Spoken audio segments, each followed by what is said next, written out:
I only wanted to speak this afternoon to the Africans who are trying to learn French.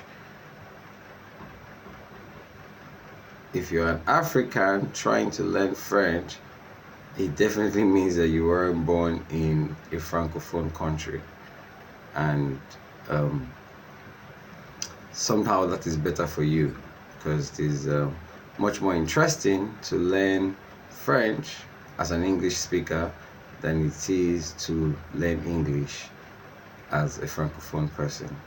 So the French in Africa, of course, those that speak French in Africa are not only those who were naturally colonized by the French, but also by the Belgians.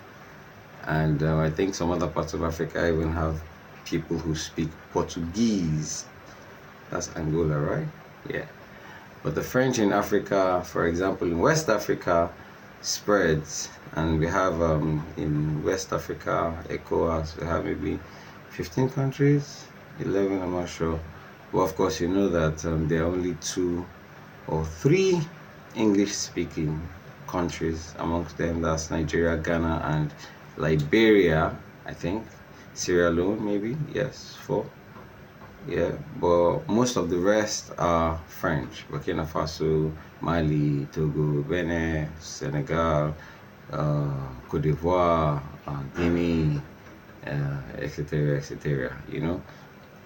And if you go up North Africa, it's because many people don't really go out, they don't really travel, they don't really interact, much with the outside world.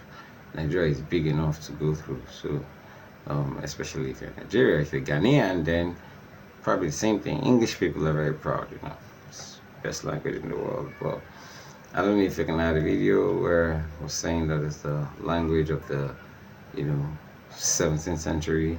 French was the official language of the world. It was the language of justice, was the language of communication, was the language of everything that English is today that matters to politics. And then a lot of the English words today even came from French words. So if you're learning English as an English-speaking African, then you must probably be in a very exotic place, hoping to interact with the outside world, So there's a basic level of acceptance internationally that you are good to go with the French language. You don't have to be an expert, you just have to be able to pass the exam, especially if you're doing it for work or if you don't really have time and you're in between work and stuff like that. So you just need to focus for maybe about 2-3 months to pass this international exam at a certain level. And you can start from lower levels like the B1, but B2 is like international acceptable certificate, B2. So if you're interested in going on an expository or exploring the ideas that we have to make you score the required amount of scores within a certain time, then reach out to us. Thank you very much.